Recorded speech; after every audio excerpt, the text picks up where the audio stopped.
शास्त्री जी ऐसा कोई गुण बताओ हमारे लिए कि शॉर्टकट से पैसा आना चाहिए। जी आज के टाइम पे वो मैनुअली आप एकदम क्लिक करेंगे, डेट ऑफ बर्थ आपको सिर्फ सामने सारी चीज आ जाएंगी, बस आपको वो पढ़ के बतानी है। जी, तो क्या ये सही तरीका है? एस्ट्रोलॉजी इन सारी चीजों से बचाए। बृहदहोरा शास्त्र पढ़िए आप, जेमिनी को पढ़िए आप, मुंडेन को पढ़िए आप। तो अब एक मेष राशि के तो इस दुनिया में कई हजारों करोड़ लोग होंगे, बिल्कुल, तो क्या वो प्रिडिक्शन जो है वो हर किसी के लिए सेम रहेगी? ऋषियों ने तो बहुत पहले बता दिया कि वहाँ पे जीवन नहीं है। ज्योतिष पे तो बहुत पहले से काम होना चाहिए था। ये साइंस ऐसी है कि ये बताती है कि इस व्यक्ति को इस फील्ड में जाना चाहिए। जापान इसमें बहुत आगे जा रहा जी, है ना, वास्तु शास्त्र में जो बिल्कुल। है ना। ये लाल किताब क्या है? रेड कलर यहाँ पे वो खतरनाक भी है, मानसिक रूप से हमारे ऊपर पड़ रहा है। वो सारी की सारी लिखी हुई चीजें जो है वो मिटा दी गई। ज्योतिष जो है एक विज्ञान है, वास्तु एक विज्ञान है। समय देश काल परिस्थिति तो ऐसी आ जाती है कि आदमी राजा को भिखारी भी बना देता है ईश्वर। या जो हम भविष्यवाणी कर रहे हैं उनमें कितने % सत्यता होती है, कितने % सच्चाई उसमें होती है? इसका मतलब फिर हम ईश्वर को चैलेंज कर रहे हैं। बारिश तो होनी है, हमें क्या करना है कि छाता लेकर के निकलना है। आप ये कह दो पूर्णतः कि 100% ये काम, अरे नहीं भाई कैसे हो जाएगा। अब मैं राशियों की बात करता हूँ थोड़ी। तो मतलब क्या ऐसा हो सकता है कि कोई आदमी मेहनत ना करे और उपाय सारे कर ले कि दशा अच्छी चल रही है, तो क्या इस तरह से वो चीजें काम कर सकती हैं? जो अनाज की जो निकाल करके इकट्ठा करके रख देते थे तो उसको राशि बोलते थे। तो मेष राशि आकाश मंडल में उनको समूह ऐसा नजर आ रहा था कि ये भेड़ का रूप बना हुआ है। मंगल क्या है भाई, ऋषियों ने तो पूरी जिंदगी लगा दी, इतने इतने मोटे ग्रंथ लिख दिए। देखो ज्योतिष नहीं है ये। बट जब एक बच्चा जन्म लेता है तो उसके जन्म के टाइम पे क्या जो ग्रह नक्षत्र रहे हैं उनका आने वाली उसकी लाइफ पे प्रभाव पड़ता है? शादी कब होगी, बच्चे कब होंगे, विवाह के योग कब बनेंगे। तो ज्योतिष विज्ञान जो है ये कितना पुराना है? देखिए हम जो है ना दूसरे लोगों को जल्दी पकड़ लेते हैं। मान लीजिए आपका सूर्य खराब हो रहा है, अब सूर्य आपको राजा बनाएगा। राजा मीन्स आपको, भाई एक आदमी बैठा है अपने आप बैठे, उसमें 4 आदमी बंदूक गन लेकर के बैठ जाए आपके पास, तो क्या आप अपने आप को सुरक्षित समझेंगे? ये हमारा जो सौर मंडल है काल्पनिक रूप से 360 डिग्री में माना गया। अब 7 दिन बनाए, कैलकुलेशन से बनाए और सारी दुनिया मान रही है इसको। उसी बीच में केवल इतनी ही डिग्री का जो क्षेत्र है उसके बारे में रिसर्च कर रही है हमारी साइंस, उससे आगे नहीं बढ़ पाई। मैंने ही बहुत सारे लोगों के हाथ पे नंबर लिखे देखे हैं, तो मैं समझ जाता हूँ, मन के चक्करों में पड़ गया। जी जी। खाली क्या है कि एक कोने में कहीं भी पूजा कर ली, हमने समझ लिया कि हमारा पूजन हो गया और वास्तु पुरुष हमारा राजी हो गया। ऐसा नहीं। दोस्तों, क्या हम अपने भाग्य को बदल सकते हैं, या क्या वास्तुशास्त्र या फिर ज्योतिषी विज्ञान हमारी जीवन पे कुछ प्रभाव डालता है? बहुत सारे लोग ज्योतिषी को एक अंधविश्वास मानते हैं, एस्ट्रोलॉजी को अंधविश्वास मानते हैं, वहीं बहुत सारे लोग इसको एक विज्ञान मानते हैं और बहुत इसका सम्मान करते हैं। तो आज का हमारा जो पॉडकास्ट है, आज का पॉडकास्ट इसी विषय पे रहेगा और मुझे लगता है हम बहुत सारे अंधविश्वासों से भी आज पर्दा हटाएंगे और जिस तरह से ज्योतिषी आपके एक जीवन में, अंधकार में जीवन को प्रकाश में बना सकता है, उस विषय पे भी बात करेंगे। तो आज का पॉडकास्ट बहुत ही खास होने वाला है, क्योंकि इस पॉडकास्ट में आज जो हमारे गेस्ट हैं, ठीक है, वो गेस्ट कोई मामूली इंसान नहीं है। उन्होंने अपना पूरा जीवन शिक्षा के क्षेत्र में दिया है और अभी अपना पूरा जीवन उन्होंने जो है ज्योतिष विज्ञान, एस्ट्रोलॉजी या फिर अपना जो वास्तुशास्त्र पे जो है अपना समर्पित कर दिया है। तो मैं अपने चैनल डीके टॉक सीरीज पे स्वागत करता हूं आचार्य के.एस. शास्त्री जी का। आचार्य जी, बहुत बहुत स्वागत है आपका हमारे चैनल पे। Thank you sir. Acharya ji, जितना एक आज के टाइम पे ज्योतिषी विज्ञान को हम लोगों ने ना बहुत ज्यादा एक, मैं बोलूंगा कि बहुत कॉम्प्लिकेटेड बना दिया है ना, उसका कारण है कि आज के टाइम पे एक सोशल मीडिया या फिर इंटरनेट ऐसा हो गया है कि आप कुछ भी सर्च करें उल्टा सीधा तो चीजों को तोड़ मरोड़ के जैसा दर्शक देखना चाहते हैं उसके अनुसार हम उनको पेश कर देते हैं, है ना। आप कुछ भी सर्च करेंगे उल्टी सीधी चीज आपको मिल जाएंगी। तो शास्त्री जी, हमारा आज का विषय जो रहेगा हमारा ज्योतिष विज्ञान पे रहेगा, क्योंकि आपके साथ हमारा ये पहला पॉडकास्ट है। तो सबसे पहले तो मैं जानना चाहूंगा आपके जीवन के बारे में, क्योंकि आप दर्शक अभी हो सकता है बहुत सारे आपको पहली बार हम मिल रहे हैं, ठीक है। तो दर्शकों के लिए आप अपने जीवन को, मैं चाहूंगा पहले आप कुछ मिनटों में आप एक बार बताएं कि हम आपकी जर्नी, आपके जीवन को समझ पाए। Thank you. सबसे पहले आपके चैनल के लिए धन्यवाद, जी आपके लिए धन्यवाद। और मेरा आपके साथ पहली मुलाकात, जी और आपका चैनल बहुत आगे जाए, उन्नति करे, तरक्की करे, ऐसा मुझे विश्वास है। मेरे बारे में आप जो पूछ रहे हैं, जो जानना चाहते हैं, तो मेरा फील्ड जो रहा है वो एक संस्कृत लेक्चरर के रूप में रहा है। ओके मैंने दिल्ली प्रशासन में करीब 36 वर्ष तक मैंने 36-37 वर्ष तक मैंने सेवाएं दी बच्चों के लिए। वो मेरा वैतनिक काल था और विषय मेरा संस्कृत था। तो मैंने जो पढ़ा वेदों को, तो उसमें 6 अंग बताए गए वेदों के। मैंने निरुक्त को पढ़ा, छंद को पढ़ा, शिक्षा को पढ़ा, कल्प को पढ़ा। अब मेरा ये छठा अंग जो था ज्योतिष का, ये रह रहा था, अछूता था मेरा। तो कुछ जिज्ञासा ऐसी प्रकृति की कुछ ऐसा हुआ कि शायद वो चाहती थी कि ये इस विद्या को भी सीखे और पढ़े। तो मेरा तो पढ़ने और पढ़ाने का पूरा जीवन इसी में गया है। तो मैंने सोचा कि लाओ ज्योतिष को समझें, क्या है ज्योतिष, क्या ये काम करती है या नहीं करती। मैं भी ज़्यादा नहीं मानता था उस समय, लेकिन मेरे सब्जेक्ट से संबंधित था, तो मैंने कुछ न तो कुछ होगा। ये लोग ऐसी बातें करते हैं, तो ऐसे तो हवा में तो नहीं बात कर रहे, और उन ऋषियों की बात कर रहे हैं जो हम वेदों में पढ़ चुके हैं और निरुक्त में, छंदों, इनमें पढ़ चुके हैं उन लोगों को। तो हमने सोचा कि भाई इतने बड़े महान ऋषियों ने इस ज्योतिष के बारे में भी कहा है, तो कुछ न कुछ तो है। तो ये कितने टाइम पहले की बात है, मतलब जब आपने सोचा कि भाई अब मुझे ज्योतिष विज्ञान को सीखना चाहिए? जी जी, एक्चुअल में मेरे साथी कुछ कर्मकांड किया करते थे, तो मैंने उनसे ऐसी जिज्ञासा जाहिर की जैसे मुझे मानो गॉड गिफ्ट टाइप का मुझे मिला कि भाई इधर को भी आओ तुम। तो मैंने उनसे पूछा, तो बोले कि हम इन चीज़ों को जानते ही नहीं, ज्योतिष के बारे में नहीं जानते हम। वो ये काम कर लेते हैं, थोड़ा पूजा पाठ का इतना ही जानते हैं भाई, उसके बाद ब्याह शादी कर देते हैं, उसके बाद कुछ नहीं जानते हम। बाकी ज्योतिष तो ज्योतिष है। तो ये एक पैथी है, जैसे कोई डॉक्टर हेमोपैथिक से, एलोपैथिक से, एक्यूप्रेशर से, है नहीं, इस तरह से अलग अलग पैथी हैं। ठीक है। तो उस तरह से अपना अपना वो उपचार दे रहे हैं। तो ज्योतिष एक पैथी है, ये एक इस तरह से एक साइको डॉक्टर है। ओके। ऐसा नहीं है कि उन ऋषियों ने हवा में बात की हो, उन लोगों ने बड़ा रिसर्च किया इसके ऊपर। और रिसर्च उनका ये था, वो कहते हैं हम ऋषि मुनि, उनके लिए वो वैज्ञानिक थे उस समय के। चाहे वो आर्यभट्ट रहे हों, चाहे हमारे बारामहिर रहे हों, चाहे हमारे भृगु जी रहे हों, पाराशर जी रहे हों, नारद पुराणी जी, बहुत सारे जितने भी हमारे रहे ऋषि, उन्होंने इसके ऊपर बड़ा मनन और सिद्धांतों को जोड़ा इससे। हाँ, मैं माफी चाहूंगा शास्त्री जी, मैं बीच में रोक रहा हूँ आपको, ठीक है। अभी जो जैसा आपने कहा कि भाई जो हमारे ऋषि मुनि रहे हैं ये उस टाइम के वैज्ञानिक थे, तो मतलब जो मेरी नॉलेज है उसके अनुसार यही है कि ये भी अपने आप में उपाधि थी, बिल्कुल, है ना। जैसे भी ऋषि हैं, ऋषि किसी अलग किसी भी व्यक्ति को हम ऋषि नहीं कह सकते, मुनि किसी को नहीं कह सकते, तो वो एक उपाधि है। नॉर्मली हम लोगों को क्या लगता है कि ऋषि और मुनि मतलब साधु संत, है ना, लेकिन ये एक्चुअल में उस टाइम पे दी गई उपाधियां हैं, है ना, जो आज के टाइम पे जैसे हम साइंटिस्ट हैं, है ना, उनको देते हैं, तो उसी तरह से ही ये, जैसे स्पेस साइंटिस्ट आर्यभट्ट जी का नाम आपने लिया है ना, तो इस चीज के बारे में हम विस्तार में अभी जब हम बाद में बात करेंगे, तो अभी तो हम आपके जीवन के बारे में बात कर रहे हैं।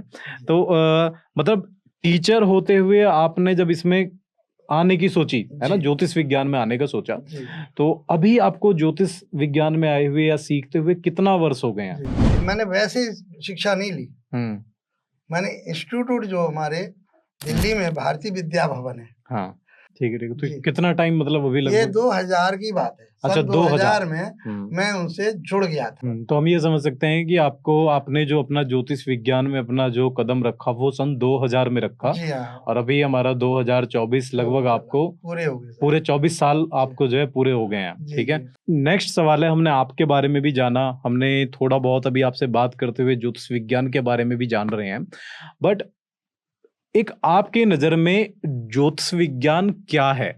हमारे ऋषि मुनियों ने इसके ऊपर बड़ा रिसर्च और बड़ा गहन अध्ययन किया। आपने जितने भी देखे, मुझे चाणक्य जी थे, बाहर रहते थे, जबकि राजा के मुख्य थे। जितने भी ऋषि मुनि थे कि सब राजाओं के अधीन रहते थे, और राजा उनकी बात मान सिर माथे रखते थे इनको, जो उन्होंने कह दिया वो बिल्कुल सही है। तो उनकी बातों को, तो ये बाहर जंगलों में जब उन्होंने अपने जहाँ आश्रम बना रखे थे वो गणना करते थे। तो तारा मंडल में, आकाश मंडल में, अब इसको ज्योतिष को आप सौर मंडल से, क्योंकि सौर मंडल ही है इसमें, ज्योतिष में कुछ भी नहीं, केवल मात्र सौर मंडल है। और सौर मंडल में जो हम आज के जो विद्यार्थी हैं, आज के जो पढ़े लिखे लोग हैं, उन्हीं ग्रहों की बात होती है।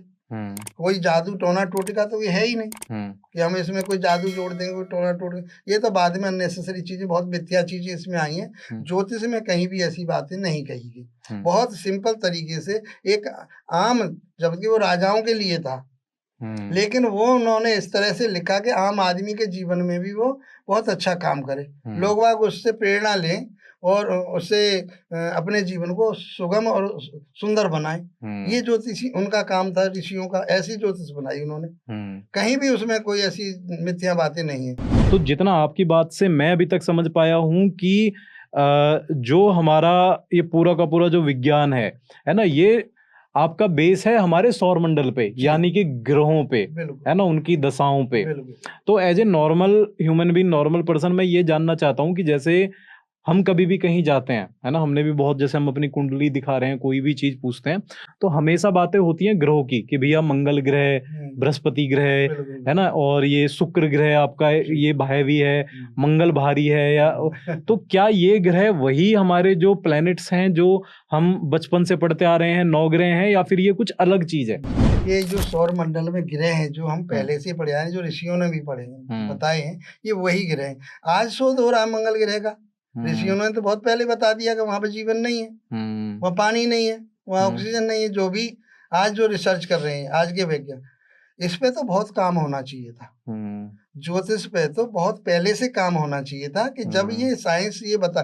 देखिए अटल बिहारी जी की जब सरकार आई थी, मैं आपको बताना चाहूंगा, वो पटल पर रखा रह गया वो कि विद्यालयों में जो हमारे संस्कृत प्रवक्ता थे, मैं भी उसमें था एक, तो उन्होंने कहा कि जब ये साइंस ऐसी है कि ये बताती है कि इस व्यक्ति को इस फील्ड में जाना चाहिए, इस व्यक्ति को डॉक्टर बनना चाहिए, इस व्यक्ति को इंजीनियर बनना चाहिए, इस आदमी को बिजनेस करनी चाहिए, जब ये सब कुछ इतना बताती है तो इसको फिर क्यों नहीं पाठ्यक्रम में लाया जाए। मैं अध्यापक हूँ, इसलिए आपको इस बात को मैं अवगत कराना चाहता हूँ कि वो पटल पर रखा रह गया नहीं। वो जो है हमारे कुछ हैं, अभी हमने भी पढ़ाया और बच्चों को भी पढ़ा रहे, उसमें कुछ पाठ थे, पूर्ण रूप से एक विषय के रूप में नहीं लिया गया इसको कि अलग से एक ज्योतिष का वो पढ़ा रहे हैं। आज भी स्कूलों में चल रही है यहाँ के, लेकिन वो रूप में नहीं चल रही कि हम एक इसको इस तरह की मान्यता दें, सब्जेक्ट मान्यता दें। जी हाँ। और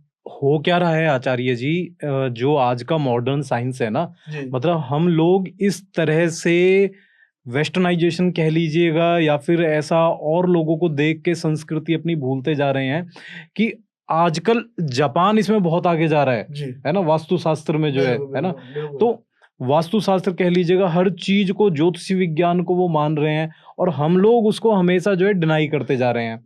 और रिसर्च हो रही है, और हमारे भाई आप देखो जो भी चीजें हैं, नई रिसर्च मुझे लगता है ज्योतिषी विज्ञान में बहुत ज्यादा नहीं हुई हैं। जो हमारी पुरानी चीजें हैं, जो पुराने ग्रंथों में लिखा हुआ है, उसी के बेस पे ही शायद आप, अगर मैं कहीं गलत हूं तो आप मुझे सही भी कीजिएगा, क्योंकि मुझे इस विषय में बहुत ज्यादा ज्ञान नहीं है। आप बिल्कुल सही, ठीक है। तो ये सारी चीजें कि भाई इतना ज्यादा जो ज्ञान ऑलरेडी लिखा हुआ था, और जो मुझे लग रहा है शायद उसका भी हमें 5% भी नहीं मिला। नहीं जी, 5% क्या, बिल्कुल ये मानो कि 1% पे चल रहे हैं हम लोग, है ना, क्योंकि जो हमारे जो जितने भी जो राजा हुए हैं या जो हमारे ग्रंथ वगैरह जो खत्म हो गए, जिनमें एक्चुअल चीजें थी, वो सारी की सारी लिखी हुई चीजें जो है वो मिटा दी गई, या फिर वो किसी रणनीति के तहत कह लीजिएगा, साजिश के तहत कीजिएगा, कि वो खत्म कर दी गई। तो हमारे लिए तो ये बहुत ज्यादा जरूरी है कि इसको प्रमोट करें, क्योंकि इसका एक बहुत अच्छा एग्जांपल देता हूं, आप समझ पाएंगे मेरी बात को जो है जी, जो मैं कहना चाह रहा हूं कि एक छोटे से छोटा नॉर्मल पंडित है ना, जो एक बिल्कुल जिसको बहुत ज्यादा नॉलेज नहीं है, ठीक है, वो भी आपको पतरा को, जो नॉर्मली पतरा होता है उसको पतरा को देख के ये बता देता है कि कब सूर्य ग्रहण होने वाला है और जी। कब जो है चंद्र ग्रहण होने वाला है। बिल्कुल, बिल्कुल। जो मुझे लगता है एक खगोल शास्त्री वैज्ञानिक नहीं जो है बता बहुत ज्यादा पढ़ के सारी चीजों को करके संशोधन करके वो बताएंगे। वो सिर्फ एक मात्र कुछ सेकंडों में आपको देख के बता देते हैं जी, कि भाई इस दिन चंद्र ग्रहण होगा, इस दिन ये बिल्कुल। होगा, इस दिन अमावस होगी, जी, है ना, इस दिन फुल मून होगा। तो ये कितना बड़ा साइंस जी।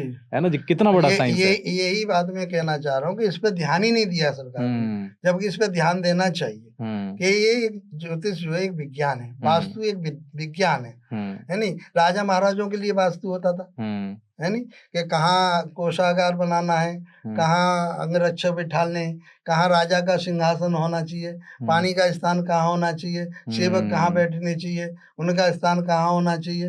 आप राजस्थान में जाओगे भी ना, आप देखोगे राजस्थान के जितने भी किले हैं वो सारे के सारे वास्तु से बने हुए हैं। आज उनमें जाकर हम भी जाते हैं, वहाँ देख करके आते हैं, हर उसमें गए हैं, हम देखा है उनको, तो वास्तु के अकॉर्डिंग बने हुए हैं। और इसीलिए उन राजाओं की ग्रोथ हुई। भाई समय देश काल परिस्थिति तो ऐसी आ जाती है कि आदमी राजा को भिखारी भी बना देता है ईश्वर, उसे कौन बदल सकता है। और ज्योतिष ऐसा नहीं है कि आपको एकदम जो कह दिया कि 100% ऐसा हो जाएगा, इसका मतलब फिर हम ईश्वर को चैलेंज कर रहे हैं। हम इस ईश्वर को तो चैलेंज नहीं कर सकते। जो प्रकृति ने लिखा है, जो उस ईश्वर ने लिखा है वो तो होके रहेगा। बारिश तो होनी है, आप नहीं रोक पाओगे उसको, बारिश तो होनी है। हमें क्या करना है कि छाता लेकर के निकलना है, हम भीगते भागते निकल जाएंगे। ये मतलब ज्योतिष काम करती है टॉर्च का मतलब प्रकाश का काम करती है। ज्योतिष का ज्योति जमा प्रकाश, ज्योति का अर्थ है प्रकाश देना, उसके जीवन में आगे बढ़ाने का काम करती है। आप ये कह दो पूर्णतः कि 100% ये काम, अरे नहीं भाई, कैसे हो जाएगा। ये मिथ्या बात है, ये ही मिथ्या बात है कि जो इसमें डाली गई कि हम ये काम कर देंगे तो आपका जो है ना, चाहे शनि हो, चाहे शुक्र हो, चाहे आपका ये मंगल भारी हो या कुछ भी हो, ये सब समाप्त नहीं होता। समाप्त कमी आती है उसमें, उसको करने से कमी आती है उसमें।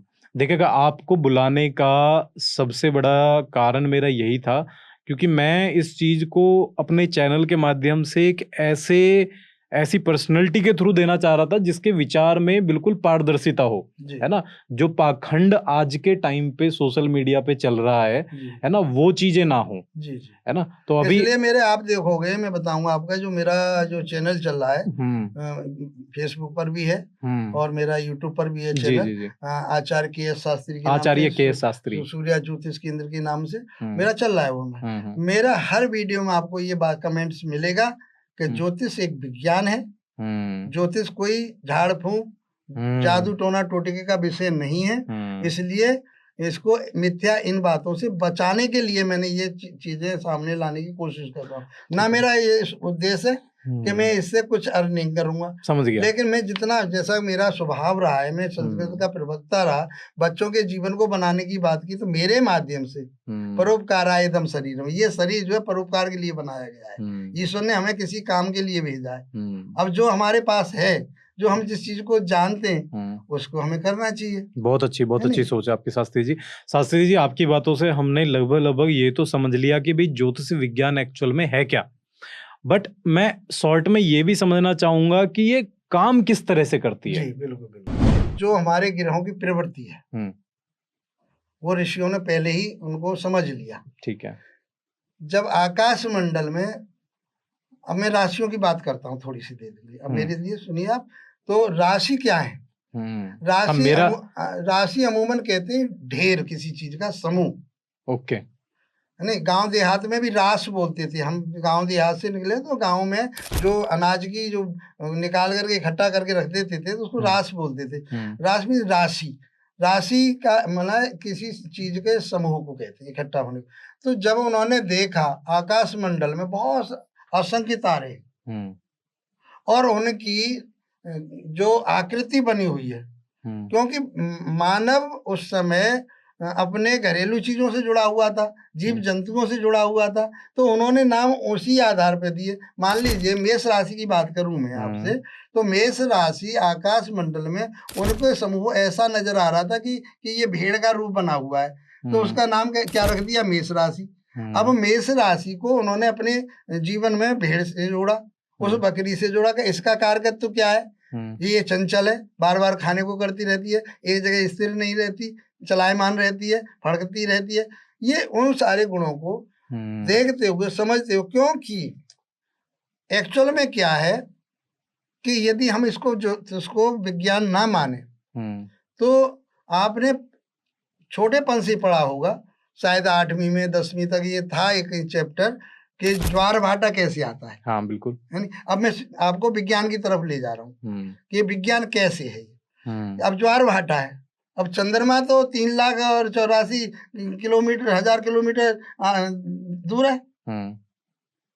वहां से उसकी जो गुरुत्वाकर्षण शक्ति है और वो कहा किसी पोखर में नहीं, जैसे कोई गांव के बाहर कोई गड्ढा होता है बना हुआ, वहां नहीं है, नदी नाले में नहीं आता, गंगा जी में नहीं आता, जमुना जी में नहीं आता, कहीं ज्वार भाटा नहीं आता। कहाँ आता? समुद्र में आता है। समुद्र में 66-70% जो है आयरन की मात्रा, लवण मात्रा होती है उसमें। लवण मीन्स आयरन, उसको वो गुरुत्वाकर्षण शक्ति अपनी तरफ को खींचती है। कब? जब पूर्ण चंद्रमा होता है। जब पूर्ण चंद्रमा तो जब तो उसकी गुरुत्वाकर्षण ज्यादा होगी। अमावस्या पे क्या होगी? अमावस्या पे तो उसमें जान ही नहीं रहती, क्योंकि सूर्य के बिल्कुल नजदीक आ जाता है। अमावस्या कब होती है? जब चंद्रमा घूमता हुआ 5 डिग्री के लगभग जो है उनके ये चंद्रमा पृथ्वी का चक्कर, वो साइंस में हमने पूरा वो पढ़ा है कि जब सौरमंडल चंद्रमा जो है पृथ्वी का चक्कर काट रहा है, पृथ्वी सूर्य का चक्कर, पृथ्वी जो है सूर्य का चक्कर काट, इवन सारे ग्रह जितने भी हैं, ग्रह तो और भी हैं, तो हमारे सौरमंडल में जो 9 ग्रह हैं अभी तो हाँ, जो इनका प्रभाव आता है हमारे ऊपर, और वो जो सब सूर्य के चारों तरफ घूम रहे। तो जब इतनी दूरी से वो समुद्र के जो किलोमीटरों में काफी मीटरों में ऊपर तक जाता है पानी खींच के, वो खींचता है अपनी तरफ को, फिर ज्वार हो जाता है, भाटा हो जाता है। तो क्या, और उतने ही % ये विज्ञान कहती है, डॉक्टर कहते हैं कि हमारे शरीर में भी वही लवण की मात्रा, उतना ही पानी का स्रोत बना हुआ है। तो हमारे शरीर में वो चीज प्रभावित होती है। आपने एक बात देखी होगी, मैं बताऊं आपके लिए, बहुत रोचक कहानी है ये। कहानी क्या, ये तो बिल्कुल सत्यता मानिए आप इसको। जब चंद्रमा पूर्ण कलाओं पे होता है, पूर्णमासी के आसपास, तो आपने जो माइंड से संबंधित जो डॉक्टर हैं, ये रिसर्च की बात है, हम उनसे, तो वो कहते हैं कि जब चंद्रमा की स्थिति जब पूर्ण कलाओं पे आ जाती है और वो पूर्णमासी के करीब होता है, तो तब मिर्गी के केस या माइंड के केस बहुत ज्यादा बढ़ जाते हैं, एक्टिव एपिलेप्सी के जितने दौरे होते हैं वो ज्यादा बढ़ जाते हैं। उस चंद्रमा का प्रभाव मानसिक रूप से हमारे ऊपर पड़ रहा है, तो चंद्रमा को और ज्यादा रिलेट करने माता से जोड़ा और मन से जोड़ा। तो विकार मन में आ रहे हैं, कहाँ से आ रहे हैं? उस रेंज से आ रही हैं, जो किरणें आ रही हैं वो हमारे लिए प्रभावित कर रही हैं। तो इसमें कोई बनावट तो है नहीं, ये तो सबको दिख रहा है। और ऐसा ही उन्होंने रिसर्च में बताया कि चंद्रमा मन का कारक है, वो मन को कंट्रोल करता है, मन को भ्रमित भी करता है जब उस पर कोई इफेक्ट आ जाता है बुरा।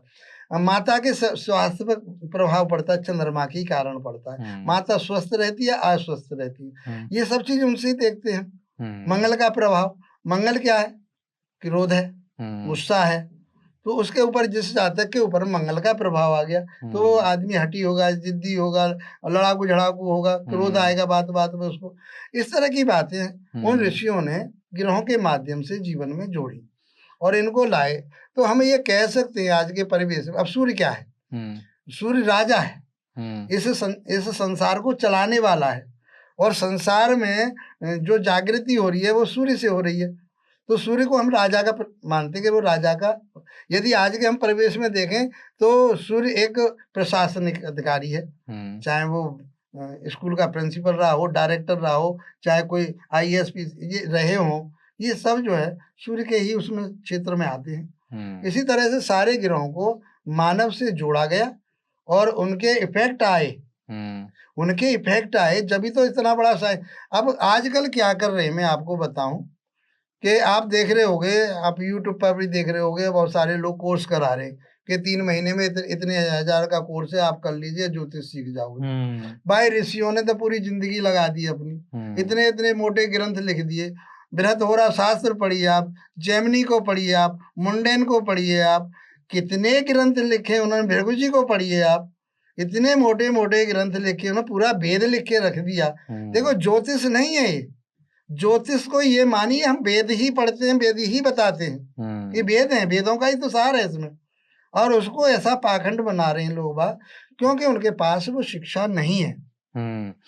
पाखंड से एक बहुत अच्छा क्वेश्चन मेरे दिमाग में अभी आया है कि न्यूमेरोलॉजी यानी कि जो नंबर वाला जो साइंस है, जी। ठीक है, ये पहले तो मैं सिर्फ बहुत शॉर्ट में सिर्फ हाँ या ना में जानना चाहूंगा कि क्या ये वर्क करता है? जी, कोई भी विद्या है जब वो जिसके ऊपर रिसर्च चल रही है, जो लोग इस पे काम कर रहे हैं, कोई विद्या खराब नहीं होती। मतलब आपका मानना है कि काम करता है? काम करती है। लेकिन मैंने बहुत सारे लोगों को देखा है आजकल, बहुत सारे ऐसे टीवी चैनल पे भी लोग आते हैं जो बताते हैं कि भाई हाथ के ऊपर, अपने हाथ के इस कोने पे कुछ भी 89 लिख लो या कुछ करके डेली लगाओ तो इससे जो है आपका पैसा आ जाएगा। सहमत नहीं हूँ। अच्छा, इन बातों से मैं सहमत नहीं हूँ, और ना ही मेरे अंदाज में जो ज्योतिषी जो हैं अच्छे पढ़े लिखे और जिन्होंने ज्ञान प्राप्त किया है इसका, वो इस चीज को नहीं मानते।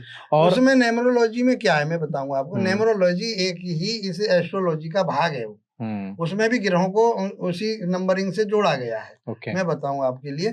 और ये 1900 में आई है, ज्यादा पुराना ग्रंथ नहीं है ये न्यूमेरोलॉजी। कितने समय हुआ है, 1900 में आई है। तो उसको इतना लंबा हिसाब नहीं मानना चाहिए कि बहुत ज्यादा पुराना। सनातन तो हमारी ज्योतिषी है, वेद ही है। सनातन जो है हमारे वेद है, और वेद का ही ये अंग है।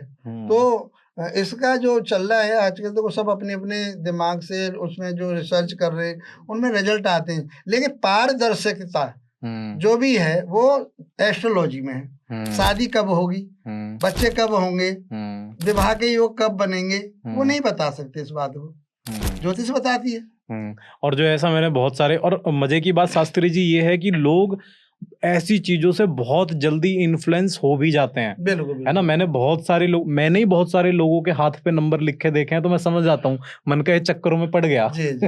है ना, तो एस्ट्रोलॉजी इन सारी चीजों से बचाती है।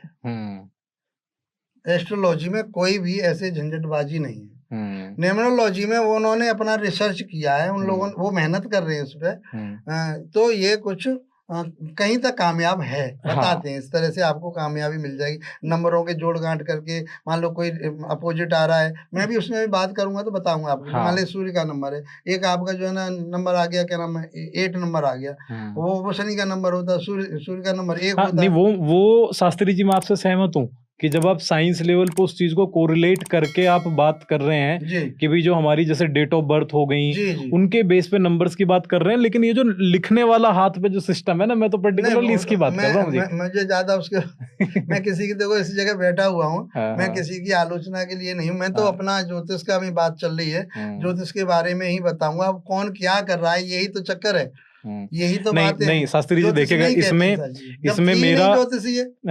जब ज्योतिष थी ही नहीं इसको, भाई तुम उन ऋषियों से बड़े कैसे हो रहे हो? फिर हम तो चैलेंज कर रहे हैं। देखो हमारा क्या है, हमारा तो पॉडकास्ट बनाने का एक पर्पस ही यही है जी, बिल्कुल, है ना, कि भाई हम लोगों को जो चीज गलत है उसको गलत बताए। भाई ये हमारे अपने विचार हैं, हो सकता है कि हमारे अपने विचार भी ठीक ना हो, वो अगले बंदे को, अगले पर्सन को जो है पूरा हक है अपना विचार देने का, लेकिन हमें तो अपना स्वतंत्र रूप से अपना जो है वो पूरा अपना वो देना है। चलो, हस्तरेखा आई, नहीं हस्तरेखा भी काफी पुरानी मानी जाती है। मेरे अंदाज में 1950 के लगभग आई है। अच्छा जी, तो ज्यादा पुराने ग्रंथ नहीं है। हस्तरेखा को तो मानते कहाँ पुराना भी हो सकता है, कि पहले से भी मेरे हाथ दे के बताओ। ये हमने तो अपने जीवन में तो जैसे आप इनको बता रहे हैं, जैसे आप बता रहे हैं कि भाई ये 1900 में आया है, 1950 में आया है, तो इस तरह से ज्योतिष विज्ञान जो है ये कितना पुराना है? ये तो जब से सनातन है, जब से सनातन है, तभी से, जब से वेद है, वेद क्या है, सनातन है, तो ज्योतिष भी तो सनातन है। मतलब कोई समय निश्चित नहीं। इसकी सीमा जब से हमने वेदों को लिया है, जब से हमारी इसका हम मूल्यांकन ये करते हैं कि जी सन उसमें ये आए ज्योतिष। नहीं, फिर तो ये जो उनसे वेदों के अंगों से अलग हट गई। जब वेदों का अंग ही कहा गया, ऋषियों ने कहा है, तो ये तो वेद ही पढ़ रहे हैं, इसको अलग नहीं कर सकते उससे। तो ये तो सनातन है। राजा महाराजाओं के आप पुराने देख लीजिए, उनके यहाँ ज्योतिषी हुआ करते मैं कह रहा हूँ उससे भी पुराना। अब जो मतलब सबसे बढ़िया एग्जाम्पल इसका एक और दूंगा, अगर मैं कहीं गलत हूं तो आप सर वो सही बताइएगा। एक हनुमान चालीसा में एक जो पूरी लाइन आती है, मुझे याद नहीं है, लेकिन उसमें बताया जाता है कि भाई पूरा वो मतलब धरती से लेके और सूरज तक की दूरी कितनी है वो पूरी उस श्लोक में है जी जी, है ना। बिल्कुल बिल्कुल। मुझे वो अभी वो श्लोक नहीं, पूरा याद बिल्कुल नहीं है, बिल्कुल बिल्कुल। तो समझो कि वो तो कब हनुमान चालीसा कब की है, और वो एग्जैक्ट अगर आप उसे निकालेंगे जी तो वो जी एग्जैक्ट मतलब वही दूरी है। जी जी तो हमारा कितना मतलब पुराना एक जो इतिहास और हमारे जो वेद पुराणों में जो सारी चीजें लिखी हुई हैं जी। वो मतलब कितनी स्ट्रांग है इस चीज की, आप उस चीज से आप एक अंदाजा लगा एक्चुअल में सकते क्या हैं। है कि हम जो है ना दूसरे लोगों को जल्दी पकड़ लेते हैं, हम्म जबकि विद्या हमारे यहाँ की है। हम्म हम जितनी विद्याएं हैं, ये जितने भी हम्म ज्ञान है, ये हमारे यहाँ के हैं। हम्म अब कहीं जापान ने पकड़ लिया, अब भाई वास्तु हमारे यहाँ से है, हम्म ज्योतिष हमारे यहाँ से, उनके यहाँ क्या मतलब था। अच्छा शास्त्री जी, एक मेरा जो अगला क्वेश्चन है वो ये है कि ये लाल किताब क्या है। लाल किताब के बारे में बहुत मतलब जब भी कभी हम बात करते हैं एस्ट्रोलॉजी की तो बीच बीच में सुनने को मिल जाता है। जी, तो ये लाल किताब क्या है? आजकल बहुत चल रही है लाल किताब। हम्म और उसमें एक्चुअल में क्या है, लाल किताब में ये 1950 के लगभग आई, ओके। लाल किताब का जो सिस्टम चला। लेकिन ये भी हमारी वैदिक संस्कृति वो ज्योतिष है, इसमें कोई अलग से नहीं है। जो हम वैदिक ज्योतिष में फलित करते हैं सेम वही फलित लाल किताब में भी है। लेकिन आम आदमी उससे कैसे लाभान्वित हो सकता है, उसमें ऐसे उपाय उन्होंने बताए जो इसके रचयिता रहे, वो भी बहुत बड़े विद्वान थे। और अच्छा। उन्होंने उस चीज को बना करके समाज में मतलब लाल किताब एक तरह से अगर मैं सिंपल समझूं तो रेड कलर की एक किताब है। किताब है, हाँ जी ओके, बिल्कुल। रेड कलर की, अभी वो खतरनाक भी है। अच्छा। क्योंकि उसमें क्या है कि आपके लिए जैसे देखो क्वेश्चन मैं आपकी तरफ से बोल ही देता हूँ कि उसमें जो उपाय बताए गए, तो 45 दिन 47 दिन ये उपाय करने, शनि का करना है भाई, बादाम 400 ग्राम 800 ग्राम रोज नदी में कौन बहाएगा भाई। अच्छा, उस किताब के अंदर मतलब आपकी जो समस्या है उनके उपाय, समस्याओं और उनके उपाय को भी बताए दे रहे गए हैं। हैं। अच्छा, लेकिन उसका जो फलित है बिल्कुल सेम हमारी वैदिक ज्योतिष से ही रिलेटेड है। ओके। उसका फलित कहीं अलग नहीं है। तो इस प्रकार से लाल किताब का आज चलन है और उसके रिजल्ट आते हैं, ऐसा नहीं है वैसे मतलब आपका मानना है कि रिजल्ट लाल किताब के आते हैं। लेकिन आदमी मन से, उपाय का अर्थ ये है, मैं बताऊं आपको ललित जी कि इस पॉडकास्ट के माध्यम से सभी दर्शकों को बताना चाहूंगा, उपाय कोई ऐसी चीज नहीं है कि एकदम कोई छू मंतर हो जाए। केवल मात्र ये है कि उससे हमें तसल्ली, साइको रूप से हम उसके लिए समर्पित हो जाएं, हम मानसिक रूप से तैयार रहें उसके लिए, मन से करें, धैर्य से करें, और ये मान के करेंगे ये हमारे लिए अच्छा करेगा, तो उसका फल मिलता है। ठीक है। क्या शास्त्री जी, बहुत अच्छा एक सवाल आ रहा है, लाल किताब को थोड़ा थोड़ा सा मैं जान पा रहा हूँ, उसी विषय में ही मैं आपसे एक क्वेश्चन पूछूंगा। ठीक है, देखो मैं भी एक साइंस का स्टूडेंट हूँ जी, तो कई बार चीजों पे एकदम से विश्वास करना वो मेरा नेचर उस चीज को नहीं दर्शाता। ठीक है, तो मेरे मन में अभी एक डाउट आ रहा है कि भाई जैसे नॉर्मली देखा भी है कि भाई चाहे मैं हूं भी मेरी जॉब नहीं लग रही, ठीक है, तो क्या मुझे कोई एक ऐसा उपाय करके कि भाई आप इतने चावल यहाँ कर दो, या जो भी कोई उपाय होते हो जो भी उस किताब में लिखे हो, क्या ऐसा करके वो चीज हो सकती है, नौकरी मिल सकती है? क्या ये ज्योतिष विज्ञान जो है क्या ये हमारे भाग्य को बदल सकता है? जी जी, बहुत अच्छी बात पूछी आपने, ये क्वेश्चन बहुत अच्छा है आपका।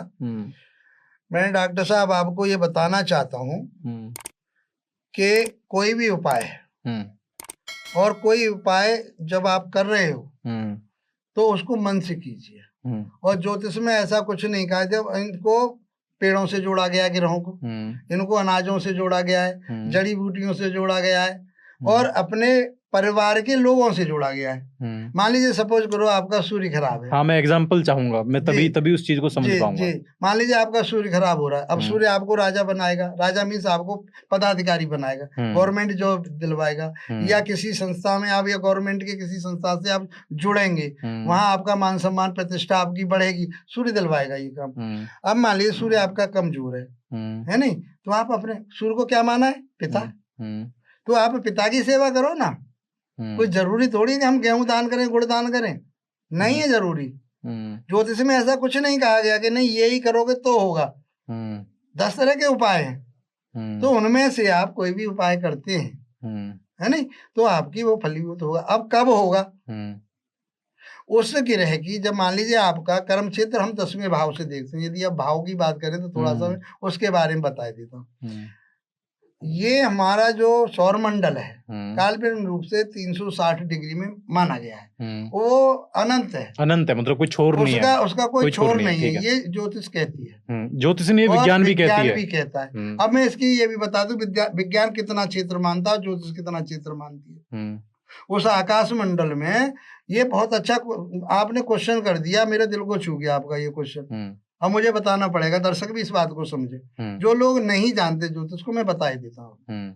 उस ब्रह्मांड में जो एक मध्यांतर जो रेखा खींची जाती है, जो सूर्य का मार्ग कहा गया है, उसको क्रांति व्रत के नाम दिया गया है ज्योतिष में। ठीक है, उससे 9 डिग्री नॉर्थ की तरफ और 9 डिग्री साउथ की तरफ, मैं 9 डिग्री आप उत्तर की तरफ और 9 डिग्री दक्षिण की तरफ, इतना क्षेत्र उस मध्य रेखा से जो सूर्य की मार्ग है उससे 9 डिग्री इधर और 9 डिग्री इधर, मतलब उत्तर और दक्षिण में। पोल कौन से माने गए? जो शीर्ष माने गए, साउथ पोल और नॉर्थ पोल, ये माने गए। उसी बीच में केवल इतनी ही डिग्री का जो क्षेत्र है उसके बारे में रिसर्च कर रही है हमारी साइंस, उससे आगे नहीं बढ़ पाई। और ये रिसर्च हमारे ऋषियों ने सनातन में ही पहले कह दी, उससे आगे तक आज तक नहीं बढ़ पाई। जो ये हमारी विज्ञान है, उतने ही क्षेत्र की बात करते हैं, इतने ही क्षेत्र में। इससे अलावा तो कितने सूर्य हैं, कितनी पृथ्वी है, कितने चंद्रमा है, असंख्य तारे हैं, कोई पता नहीं है। कितनी आकाश गंगा है, कितने पुंछल तारे, उसके बारे में ज्ञान नहीं है। मेरी बात समझने की कोशिश करो। तो दर्शकों को ये बताना चाहता हूँ मैं कि वो छोटा सा जो एरिया है ये ही बहुत बड़ा है, उसमें ही रिसर्च चल रही है जो आज की चल रही है। उससे आगे न विज्ञान जा पाया और न ज्योतिष ने तो पहले इतना ही लिखा है, उससे भी आगे ज्योतिष ऋषि मुनि भी चले गए और फिर दूसरे आगे उस पर कोई काम नहीं हुआ। जब काम होता तो ज्योतिष उससे जुड़ती, विज्ञान ने छोड़ दिया उसको। अलग विज्ञान तो मानती नहीं है। अरे भाई के कब ग्रहण पड़ेगा, कब ये, अब 7 दिन बनाए, कैलकुलेशन से बनाए और सारी दुनिया मान रही है इसको। हमारे यहाँ वैसे चंद्रमासी माने जाते हैं, चैत्र वैशाख जेठ आषाढ़ जो महीने होते हैं वो हमारे चंद्रमासी बनते हैं, जो हमारे पुराने लोग मानते हैं उसी के मानते हैं। ये सौर मंडल के आधार पर सूर्य की जो भ्रमण है, वैसे सूर्य घूमता नहीं है, सूर्य अपनी जगह स्थिर है। तो हम जो बता रहे हैं आपको, इस बात को समझना पड़ेगा कि वो 9 डिग्री साउथ में, 9 डिग्री नॉर्थ में जो क्षेत्र है उसी का ही अभी तक हमें विज्ञान के माध्यम से भी, ज्योतिष के माध्यम से भी, ठीक है सर, उसी का रिसर्च चल रहा है, अब भी चल रहा है। अब इसको हम ये 360 डिग्री को, अब जब हम ज्योतिष की बात करते हैं, जो पत्रिका की जो आप बात कर रहे थे कि उसमें हम कैसे देखें, कैसे समझें उसको, तो उस 360 डिग्री को बराबर भागों में बांटने के लिए देखा गया, तो 12 भागों में बांटा उसको। 30 डिग्री का एक भाग आया, पूर्ण 360 में बट जाता, 12 36, 360 डिग्री, 12 भाव मीन्स घर, भूमि जो है। तो पहला भाव, दूसरा भाव, तीसरा भाव। पहला भाव जो होता है, और हम यदि कहें जिस समय जातक का जन्म हुआ है, तो उसकी आकाश में जो स्थिति थी, ग्रह चाल जो थी, ग्रह जो चल रहे थे, वो उसका नक्शा है, उसका वो नक्षत्र जो बोलते हैं। हाँ, नक्षत्र भी है, उसमें राशियां भी हैं, अच्छा, और ग्रह भी हैं कि कौन सी राशि पे ग्रह कौन कौन से चल रहे हैं। तो वो जो 12 भाव जो दिए गए हैं उसमें, वो उस आकाश मंडल का एक नक्शा है। तो पहले भाव से हम डॉक्टर साहब ये देखते हैं कि हमारा व्यक्तित्व कैसा है, उन 12 भावों से हमारे शरीर को जोड़ा गया है। तो शास्त्री जी, ये तो एक बहुत ही मतलब डीप टॉपिक है। मुझे लगता है कि इसको तो हम एक पॉडकास्ट में इसका हम एक भाग भी नहीं कर पाते। ये नहीं, मैं वही तो कह रहा हूँ कि लोग बात 3-3 दिन में कोर्स करा रहे हैं। अरे भाई, हमारे 25 साल हुए जा रहे हैं इसमें, सर मारते मारते, पढ़ते पढ़ते और करते करते। और हमारे जैसे ज्योतिषी जो लोग हैं जिसमें जो काम कर रहे हैं, इसमें ज्यादातर मैं बताऊं आपको, मैंने जितने लोगों को जाना है, वो लोग ज्यादातर इंजीनियर हैं, अपने फील्ड को छोड़ करके वो ज्योतिष में आए।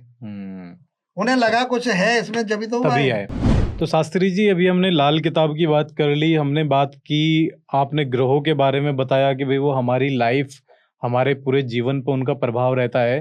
बट जब एक बच्चा जन्म लेता है तो उसके जन्म के टाइम पे क्या जो ग्रह नक्षत्र रहे हैं उनका आने वाली उसकी लाइफ पे प्रभाव पड़ता है? जी, ये बहुत अच्छा प्रश्न किया आपने। ज्योतिष तो यही कहती है कि जन्म के समय पे जो ग्रहों का प्रभाव है वो आजीवन रहता है, लेकिन ग्रह तो इससे रहते नहीं। ग्रह तो रोज चेंज होते हैं, बिल्कुल, हर टाइम चेंज हो रहे हैं, हर मिनट में चेंज हो रहे हैं, आगे बढ़ रहे हैं, जो भी चाल उनकी बढ़ रही है। उसे कहते हैं गोचर। ओके, उसे कहते हैं गोचर। गोचर, गोचर, ठीक है। जो आपका जन्म का जो ग्रह है, अब वो हम फलादेश किससे करते हैं? उसकी लगन से, कि वो ग्रह उसके लिए फेवर में है, डिसफेवर में है। इसमें कुछ भाव जो होते हैं, जो घर होते हैं, वो बहुत अच्छे माने गए। उनके माध्यम से उन्हें त्रिकोण भी कहते हैं। लगन हो गया, पंचम भाव हो गया, नवम भाव हो गया। लगन क्या है? आपका व्यक्तित्व है। पंचम भाव क्या है? पंचम भाव आपका ज्ञान, विवेक, शिक्षा, ये सब चीज होती है। लव रिलेशन होते हैं आपके। भाग्य भाव होता है, 9th भाव जो होता है, उससे भाग्य को देखते हैं हम। तो ये अच्छे ग्रह माने जाते हैं। इनकी भावों के स्वामी जो होते हैं, ऋषि पाराशर ने कहा कि त्रिकोण के और केंद्र के स्वामी आपस में मिल जाए तो आपके बहुत अच्छे योग बन जाते हैं। ये योगों की बात होती है, और वही योग आजीवन आपके लिए पुश करते हैं आगे बढ़, जबकि प्रकृति आपको उसी सिस्टम पे ले जाना चाहती है जहां आपको आगे बढ़ना है। ज्योतिष क्या कर रही है कि भाई आप भटको मत, आप भटकाओ मत लो, आप सही रास्ते पे चल रहे हो, इस पे चलना है आपको। इधर से भटकोगे, मैंने जैसे आपको बताया पहले, आप समझ पा रहे होगे कि जिसे डॉक्टर बनना है। मैं बहुत अच्छे से समझ भी पा रहा हूँ, और इसमें मुझे थोड़ा थोड़ा जो है मजा भी आ रहा है जी, क्योंकि मैं इसको इस तरह से समझ पा रहा हूँ कि सपोज जैसे मैं हूँ, मेरा जन्म हुआ सपोज 5 अगस्त भाई 89 को जन्म हुआ, तो उस टाइम पे जो ग्रह थे उसके बेस पे आपने सपोज एक कुंडली बनाई, ठीक है, जिसमें सारी चीजें लिखी होती हैं कि भाई आपको इस क्षेत्र में जाना चाहिए, इस क्षेत्र में वो करना चाहिए। तो मतलब अगर मैं अपनी लाइफ के हिसाब से उस चीज को फॉलो करता हूँ, देखो टारगेट लाइफ को ले जाना अलग है, मतलब कहने का मेरा भाव ये है कि अगर मैं अपनी लाइफ को उस तरह से चलाने का सोचता हूँ तो वो थोड़ा सा इजी रास्ता रहेगा। ज्योतिष यही काम करती है, ज्योतिष यही काम करती। देखिए, अब आपने छेड़ी दी बात, मैं आपके पॉडकास्ट से ही बताता हूँ। आपके फादर आपको बीएससी की तरफ ले जा रहे थे, आपको ध्यान होगा इस बात में कि बीएससी कराऊंगा। मैंने उन्हें रोका। आपके फादर मेरे साथ ही थे ना, तो मैं और वो एक ही विद्यालय में थे।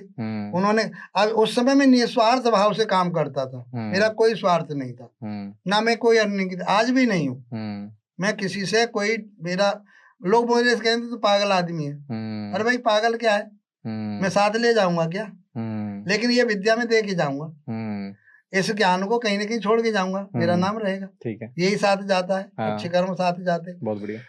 मैंने आपके फादर को रोका नहीं, बीएससी नहीं करानी इसको, इसको क्या कराना है, इसको डॉक्टर की तरफ ले जाओ, इसके योग बने हुए। और मालिक ने आपको जो है तुरंत ही बोले कि एडमिशन हो जाएगा। अरे मेरी दशा चल रही। अब वो काम कब होता है डॉक्टर साहब, मैं आपको बताता हूँ। ये मुझे भी नई बात पता लग रही है आज। जी, हाँ जी। आपके बारे में तो बहुत पीछे से, हमारी कितने सालें हो गई जब से चलती आ रही हैं बातें। इवन कितने मेरे टीचर मेरे से जुड़े हुए, कितने प्रिंसिपल मेरे से जुड़े हुए, उनके बेटा इंजीनियर डॉक्टर हो गए, वो मेरे से जुड़े हुए। लाखों लोग मेरे से जुड़े हुए। एक पत्रिका थोड़ी देखी है मैंने, हजारों के हिसाब से देख ली मैंने, है ना। और सब एंगल से देखी, चाहे वो संतान भाव रहा हो, चाहे व्यवसाय रहा हो, चाहे आपका प्रोफेशन रहा हो आपका, या आपका वैवाहिक मैरिज जो आपकी लाइफ है वो कैसी, वो सब मैंने, हर चीज से मैंने, आपका स्वास्थ्य, हर एंगल से मैंने उस पर रिसर्चिंग की है, मेहनत की है। आज मैं आपको ये बताना चाह रहा हूँ, आपको नहीं मालूम है तो आज समझ लीजिए। तो बोले कि इसका नंबर आ जाएगा उसमें। मैंने कि आप कराओ, भरवा दो फॉर्म। इसमें क्या होता है कि रिजल्ट कब मिलता है, वो ग्रह रिजल्ट कब देते, उनकी दशा, अंतर दशा, प्रत्यंतर दशा, 5 दशाएं होती हैं। सूक्ष्म दशा, प्राण दशा, ये छोटे छोटे टर्म की तरफ चले जाते हैं, जबकि दशा लंबी होती है। प्रत्यंतर दशा सालों में होती है, और अंतर दशा और प्रत्यंतर दशा महीनों में आ जाती है, साल में भी आ जाती है और महीनों में भी आ जाती है, लेकिन छोटे समय के लिए। इवन हम दिन के टाइम तक पहुंच जाते हैं, जो प्राण दशा होती है। तो वो क्या है, दशा क्या है, दशा समय।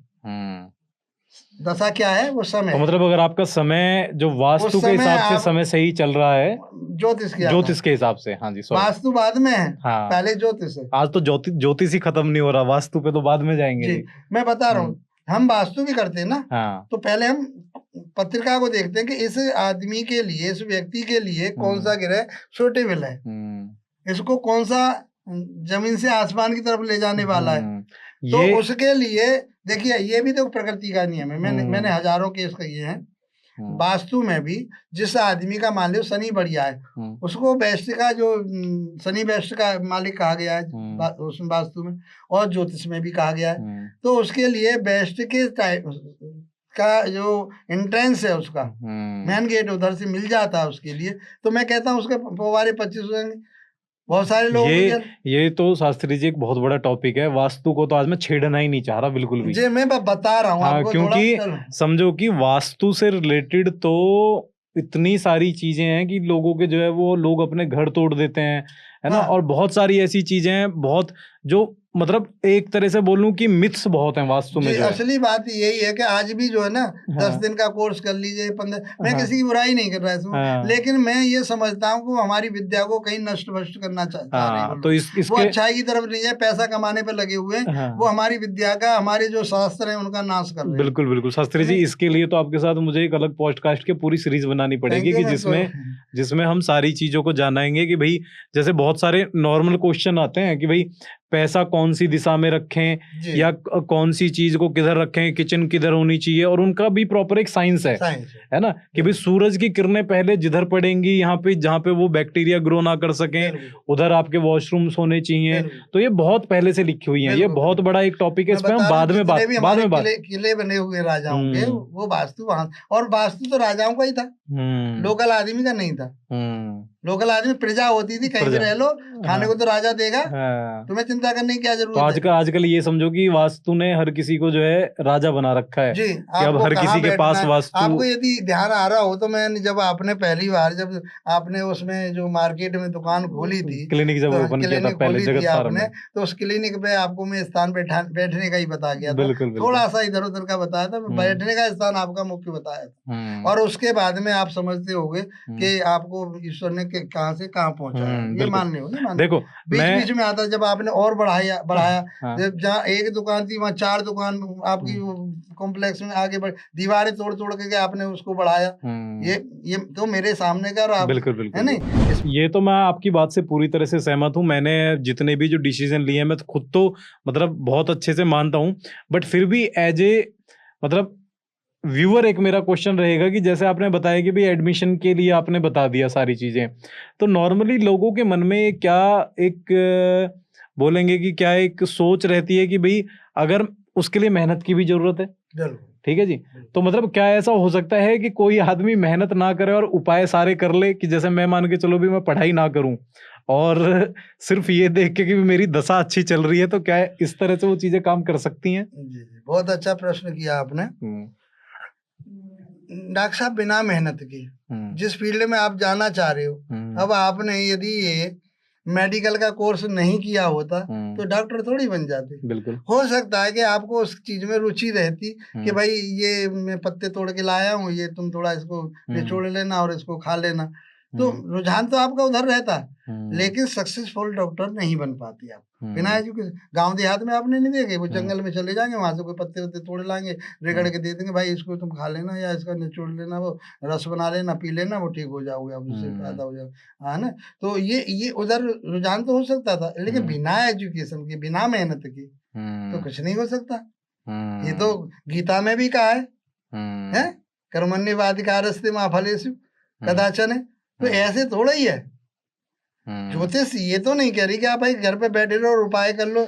उपाय तो जब ही किए जाएंगे ना, उसकी जरूरत पड़ रही है, आपको उधर जाना, और वो ग्रह पर्टिकुलर जो आपको आगे ले जाना चाह रहा है वो कहीं वीक हो रहा है, तो उसको बल प्राप्त करने के लिए अब आप क्या करते हो, आप भी तो यही करते हो कि उसका बात बढ़ा हुआ है, पित्त बढ़ा हुआ है, कि कफ बढ़ा हुआ है, तो उस सिस्टम को पूरा करते हो, रोग प्रतिरोधक क्षमता को एक लेवल पे लाते हो। यही तो होता है, और क्या करते हो, यही। और दूसरी चीज तो है ही नहीं, ऐसे ही क्रिया काम करते हैं ग्रह भी यही काम करे, मैंने बताया ये पैथ ही है। बहुत बढ़िया तरह से जो मैं समझ पाया हूँ अपने शब्दों में समझा देता हूँ कि जैसे एक बीमार व्यक्ति है जी और बीमार व्यक्ति हमारे पास आया कि भाई हमारी ये समस्या है, इसे सॉल्व करो डॉक्टर साहब, तो हम उसे समझ के देख के जिस चीज की कमी है, विटामिन की कमी है, वो बता देंगे कि भैया तुझको जो है ये चीजें करनी है, तुझको अपना मीठे का परहेज करना है, तुझको बिल्कुल। ये चीजें करनी है। अगर वो उन चीजों को करता है तो वो ठीक हो जाएगा।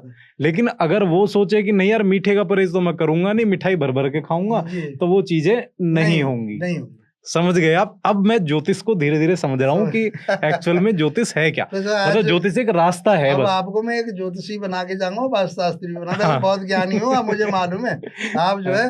लेकिन यूट्यूब पर जाकर के उन हाँ। सारी चीजों का रिसर्च करना अकलमंदी नहीं कहता मैं, क्योंकि वहां हर आदमी, आप सोच रहे हो बिल्कुल सत्यता में लेकिन शास्त्री जी आज के टाइम पे हो तो यही रहा है कि आज एक आप घर में जो नॉर्मल भी जो गृहिणी है ना, नॉर्मल भी लेडी है ना, उनके सामने क्या है कि हर काम को यही देखते हैं कि अच्छा कौन सी, एक छोटे से छोटा भी कोई भी देख लेगा ना कि अच्छा ये शीशा इस दिशा में नहीं होना चाहिए, ये इस दिशा में नहीं होना चाहिए, ये यहाँ नहीं होना चाहिए, है ना, चाहे, या फिर आज अच्छा आज ये है, आज ये नहीं, मतलब बहुत सारी ऐसी चीजें हैं, मिथ्स इतने ज्यादा हैं कि वो सिर्फ छोटी छोटी चीजों पे जो ज्योतिषी बता रहा है वो अपने हिसाब से बता रहा है, और आप अपने हिसाब से समझ रहे हो उस बात को। जो वास्तुशास्त्री है वो अपने हिसाब से बता रहा है, और आप अपने हिसाब से शीशा कहाँ लगाना चाहिए, तो उसने तो कह दिया यहाँ लगाना चाहिए, और आपका वो जैसा आ ही नहीं रही, बोला मेरे तो इधर पड़ेगा, और वहां पे आपका टॉयलेट है। और शीशा क्या काम करता है, उस एरिया को बढ़ा देता है। तो इसीलिए तो मैं कह रहा हूँ कि उन चीजों पर नहीं जाना चाहिए। मकान बनाने के लिए व्यक्ति करोड़ों की संपत्ति लगा लेता है, उसे बनाने में लगाता है नहीं, पहले उसे खरीदता है फिर उसको बनाता है। लेकिन खाली क्या है कि एक कोने में कहीं भी पूजा कर ली, हमने समझ लिया कि हमारा पूजन हो गया और वास्तु पुरुष हमारा राजी हो गया, ऐसा नहीं। जब आप किसी काम को कर रहे हो, तो जब आपने देखा गेट यहाँ बनाना, इंटीरियर आपने बनवाया है, आपने नक्शा बनवाया है, आपने इंजीनियर को भी उसमें इन्वॉल्व किया, और आपने जो भी ठेकेदार है, जो बिल्डर है, उसको भी आपने, उसमें सबको आपने हायर किया, लेकिन ज्योतिषी को आपने या वास्तुशास्त्री को हायर नहीं किया। लेकिन आज के टाइम पे उसको यदि कोई योग्य है, उसको आप, मैं आपकी बात को ले रहा हूँ जो आप कहना चाह रहे हैं कि कोई योग्य शास्त्री है, कोई आचार्य है इस तरह का, जो अपने मन से काम करता है, योग्यता के आधार पर काम करता है, जिसने इन शास्त्रों को पढ़ा है, एजुकेशन ली है इसकी, ऐसे आदमी से उस काम को कराना चाहिए। और ऐसा आदमी आपको हायर करने के लिए जितने पैसे वहां जा रहे हैं, यहाँ पे करोड़ों के जा रहे हैं, तो कुछ परसेंट उसका भी बनता है। तो इसलिए कभी भी जब देखो, हर आदमी अब आपके नाम के आधार पर ही आते हैं लोग, भाई ललित कसाना जी कहाँ है, शोहरत चढ़ रही है ना, चली चारों तरफ आपका नाम हो रहा है। क्यों चल रहा है? कि आप काम ईमानदारी से करते हो। पैसा दुनिया कमा रही है, पैसा तो दुनिया कमा रही है, झूठ बोल कर भी कमा रही है, दूसरे को धोखा दे के भी कमा रही है। लेकिन आप ईमानदारी से कमा रहे तो आपका नाम रोशन होगा, प्रतिष्ठा बढ़ेगी, पैसा भी आएगा। तो जैसे ऐसे आदमी को हायर करना चाहिए, जरूरी करना चाहिए, क्योंकि मैंने ये देखा है कि बाद में जब अगर जो नहीं मान रहा है उनकी तो बात ही अलग है जी, है ना, कि जो बहुत सारे ऐसे लोग हैं कि जो इस चीज को डिनाई करते हैं कि भाई ये चीजें काम नहीं करती, तो उनके विषय में ये पॉडकास्ट है भी नहीं, है ना, जिनको मना ही करना है। लेकिन जो लोग मानते हैं उनके लिए तो मेरा भी ये सुझाव है कि अगर आप मानते हैं तो पहले ही जिस टाइम, क्योंकि मैंने भी अभी घर बनाया ही है जी, ठीक है, तो जिस टाइम पे आप अपने घर को बना रहे हैं उसी टाइम ही प्रॉपर चीजों को डिसाइड कर लें, पहले से ही सारी चीजें अच्छी हो जाती हैं, तो बाद में आपको तुड़वाने की जरूरत नहीं पड़ती है फिर।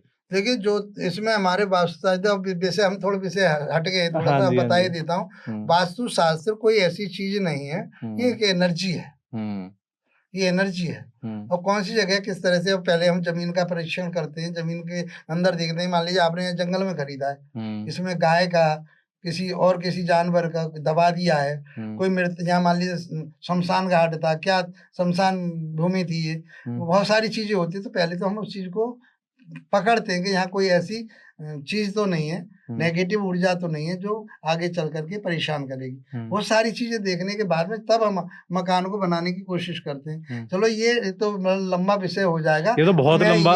मैं ये हमने हम ज्योतिष पे ही बात हमने हिंट दे दिया है कि अगला पॉडकास्ट बहुत इंटरेस्टिंग होने वाला है ना? तो अच्छा, एक मेरा क्वेश्चन है जो हमेशा से मेरे जहन में रहता है, जब भी मैं कोई टीवी चलता है या जब भी कोई शास्त्री जी आके या कोई पंडित आके राशि के आधार पे जब हमें बताते हैं, तो मेरे मन में एक डाउट होता है कि भाई ये बता रहे हैं कि भाई मेष राशि वालों के लिए ये वर्ष ऐसा रहेगा, या मेष राशि वालों के लिए ये चीज महीना अगला ऐसा रहेगा, ये हफ्ता ऐसा रहेगा। हम बचपन से ही पढ़ते भी आ रहे हैं अखबारों में। तो अब एक मेष राशि के तो इस दुनिया में कई हजारों करोड़ लोग होंगे, तो क्या वो प्रेडिक्शन जो है वो हर किसी के लिए सेम रहेगी? ये मेरा सबसे बड़ा क्वेश्चन। बहुत अच्छा प्रश्न किया आपने कि ऐसा नहीं होता, क्योंकि उस विषय पे भी आएंगे हम आगे, अभी जुड़वा बच्चों की भी बात करेंगे। तो मैं आपको ये बताऊं, ऐसा नहीं होता। क्यों नहीं होता ऐसा? कि मान लीजिए आपने मेष राशि की बात करी, तो मेष राशि के जातक तो बहुत है, और इवन आप ये मानिए कि हमारी जो सर्वे है, 1 मिनट में 4 बच्चे पैदा होते है ना, यही है ना? तो 4 बच्चे जैसे होंगे? नहीं, ऐसा कैसे हो जाएगा? फिर इसमें प्रारब्ध होता है उसका, उसके पूर्व कर्म होते हैं उसके। दूसरा, उस आदमी का बैकग्राउंड, देश काल परिस्थिति, ये बहुत इम्पोर्टेंट होती है इसमें। ये बहुत उसका अहम भूमिका होती है। अब ये जरूरी थोड़ी है, अब देखिए आप मोदी जी को देख लीजिए, आप सामान्य परिवार से राजा बने हो, है ना? तो ऐसा नहीं है। तो फिर तो शास्त्री जी जो हम अब तक देखते आ रहे हैं, मतलब कि भाई जो हर कोई, मैंने हालांकि नहीं देखा है ना, लेकिन बहुत है, जैसे डॉक्टर पूजा बहुत फॉलो करती हैं कि भाई अच्छा देख के कि क्या राशि में क्या चल रहा है, अगले महीने क्या होगा, तो फिर इसका मतलब उनको देखने का कोई फायदा ही नहीं है। ऐसा है, मैं बताऊं, जन्म काल का जो होता है तो हम उसे लगन से देखते हैं। और ये ग्रह जाल जो चल रही है वर्तमान में, इसको कहते हैं गोचर। जो चल रहा है इस समय सौरमंडल, उसे कहते हैं गोचर। अब गोचर में मान लीजिए मेष राशि का स्वामी हुआ मंगल, ठीक है, और वो मंगल आपकी पत्रिका में बहुत अच्छे भाव में बैठा है, अच्छी डिग्री लेके बैठा है, अच्छे ग्रहों का साथियों का उसके ऊपर प्रभाव है, तो वो आदमी बली होगा, कमजोर होगा। अब आप बैठे हो, आपके साथ 4 आदमी बैठे हो और आपके मित्र हो जो जी जान देने के लिए तैयार हो, तो वह आप अपने आप में प्राउड करोगे या अपने आप को कमजोर महसूस करोगे? प्राउड करोगे। अब इसी चीज को हम ये मान के चलते हैं कि वो ग्रह आपका बहुत बढ़िया है, मजबूत है, तो आपके लिए वो ग्रह चाल जो चल रही है, गोचर जो चल रहा है, और वो अच्छे जगह पर मंगल फिर पहुंच गया, तो आपके लिए बल्ले बल्ले करेगा वो। और यदि आपके जन्म के समय पे वो जो ग्रह है आपका, वो किसी तरह से पीड़ित है, मान लीजिए वो 6, 8वें 12वें भाव में गया है, अच्छा नहीं माना जाता उसको, या उसके ऊपर क्रूर ग्रहों की जो पापी ग्रह उनके साथ मित्रता हुई, वो बैठ गए उसके साथ आकर के, तो तोड़ देंगे उसको। भाई एक आदमी बैठा है, अपने आप बैठे, उसमें 4 आदमी बंदूक गन लेकर के बैठ जाए आपके पास, तो क्या आप अपने आप को सुरक्षित समझेंगे? नहीं समझेंगे ना। तो वही कारण, वही चीज सेम वहां मानिए, तो जन्म के समय पे आपके ग्रहों की स्थिति क्या थी, वो बलवान थे, कमजोर था, और उसका गोचर आ रहा है, उसी की दशा अंतर दशा आ रही है, तो फिर उसका प्रभाव मिलेगा आपको। मेरा जो है शास्त्री जी ऊपर का नहीं, बहुत ऊपर कर चीजें जा रही हैं क्योंकि ये वास्तव में ही एक ऐसा टॉपिक है कि अब हालांकि जो लोग वास्तुशास्त्र को या फिर जो लोग इन सारी ज्योतिष विज्ञान को जानते होंगे, उनको आपकी बात बहुत अच्छे से समझ आ रही होगी, बिल्कुल है ना? तो मैं तो ये चाहूंगा कि थोड़ा सा हमें अभी आप जो है ना बिल्कुल 0 लेवल पे समझ के सामान्य रूप से समझाएं, क्योंकि ये चीजें तो मुझे भी लग रहा है कि दर्शकों के भी जो है बिल्कुल ऊपर से जा रही होंगी जी। नहीं, दर्शक समझ पा रहे हैं, देखो इसको वही देखेंगे, दर्शक सिर्फ ये समझ पा रहे हैं कि हाँ शास्त्री जी को नॉलेज बहुत है ना? तो ऐसा कुछ नहीं सर, मैंने 25 साल से इसमें त्याग किया है, मेहनत की है, परिश्रम किया है इसमें, और मैंने इसको ऐसे नहीं लिया, हवा में नहीं लिया। तो ये मेरा कर्तव्य है, मैं अपने दर्शकों को बहुत सिंपल वर्ड्स में समझाता रहूंगा। तो बात का निचोड़ ये है कि जो हम राशि वगैरह देखते हैं, ये सिर्फ एक प्रेडिक्शन है, इसको हम सभी के लिए समान नहीं मान सकते। ठीक है, जनरल बात की जाती है। हाँ, सिंपल शब्दों में मैंने ये बता दी। अच्छा, दूसरा एक इससे ही मिलता जुलता मेरा क्वेश्चन है जी कि क्या जो प्रिडिक्शन हम करते हैं, जी है ना, कि भाई हम जन्म के समय हमने बता दिया या राशि को देख के आप जो भी कोई भविष्यवाणी कहेंगे जी। या जो भी प्रिडिक्शन कहते हैं उनमें सत्यता कितने % होती है? एक बार फिर कहिए। जो हम प्रिडिक्शन कर रहे हैं, जी। जो हम अनुमान लगा रहे हैं कि जी। भाई राशि देख के या हम कोई भी चीज देख के इस पे हम आधार देख के बता रहे हैं कि भाई आपके साथ ये चीजें होंगी, जी या जो हम भविष्यवाणी कर रहे हैं उनमें कितने % सत्यता होती है, कितने % सच्चाई उसमें होती है? आपने जैसा पूछा डॉक्टर साहब मेरे से कि ये कितना % काम करती है, तो ये 100% काम करती है, इसमें कोई शक नहीं है। लेकिन क्योंकि ज्योतिष झूठी नहीं है, हम उसमें ज्योतिषी कहीं झूठे हो सकते हैं, हमारा ज्ञान वहां तक नहीं पहुंच पा रहा, लेकिन ज्योतिष जो कह रही है वो 100% कह रही है कि आपको ये फील्ड लेना है, इस फील्ड में आप आगे बढ़िए, रास्ता दिखा रही है आपको, तो चलिए उस पर।